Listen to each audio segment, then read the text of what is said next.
ახლა შემდეგი თვეები მათ უნდა გვასაუბრონ იმ თემებზე, აი გვირილაზე რომ არის, გვამარჩიელონ, გაუქმებენ, არ გაუქმებენ, გაუქმებენ, არ გაუქმებენ ამა თუ იმ პარტიას, ამ თემაზე გვალაპარაკონ და ყველაზე სერიოზული თემები დაგვავიწყონ.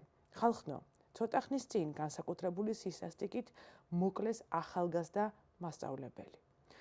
მომატებულია ძალადობა ახალგაზრდებს შორის, ახალგაზრდები ორგანიზებულნი არიან ბანდებში. მე მგონი თქვენ ამჩნევთ კიდევაც ამას, ქალაქის ქუჩებში ეს კარგად შეიმჩნევა. სტატისტიკაც აჩვენებს, ყოველი მესამე ახალგაზრდა არც სწავლობს, არც მუშაობს.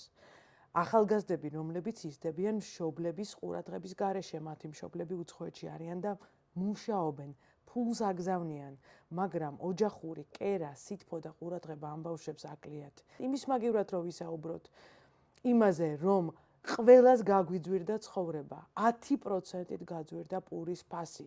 ზამთარი მოდის, უკვე მოგვიახლოვდა და ჩვენი ოჯახების უმეტესობას საშუალება არ ექნება, რომ უბრალოდ გათბეს.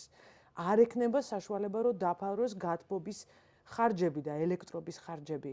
და იმის მაგივრად, რომ ამაზე გქონდეს წუხილი, ამის მაგივრად, აი ამ სისულელეზე უნდა გვალაპარაკოს ჩვენმა დროებითმა ადმინისტრაციამ, რუსულმა მთავრობამ, რაც არის, ვის გაუქმებენ და ვის არ გაუქმებენ.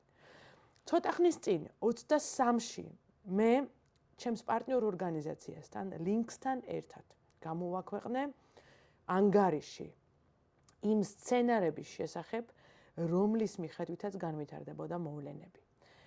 ამ ბოლო დროს ჩვენ ვაქვეყნებთ ამ ნაშრომს, რომელიც ეყრდნობა მომავლის განჭვრეტის future foresighting-ი, ასე ქვია, მეთოდოლოგიას. ეს არის სპეციალური მეთოდი. ექსპერტები ხდებიან და ფიქრობენ, როგორ შეიძლება განვითარდეს მოვლენები და მე მზად ვარ ეს მეთოდი თუ ინტერესი იქნება ვასწავლო კიდევაც. სპეციალური ტრენინგების მიხედვით მაქვს შესწავლილი და ჩემი კოლეგები, რომლებიც ამ ანგარიშებს გვიმზადებენ და გვაწვდიან, სწორედ ამ მეთოდის ექსპერტები არიან. ამ მეთოდის მიხედვით ჩვენ ზუსტად 4 დღის წინ უკვე წარვადგინეთ სხვადასხვა სცენარები, როგორ განვითარდება მოვლენები. იქ ძალიან ბევრი რამე წერია უკვე და ძალიან ბევრი რამე ახდა კიდევაც. დავიწყოთ თავიდან.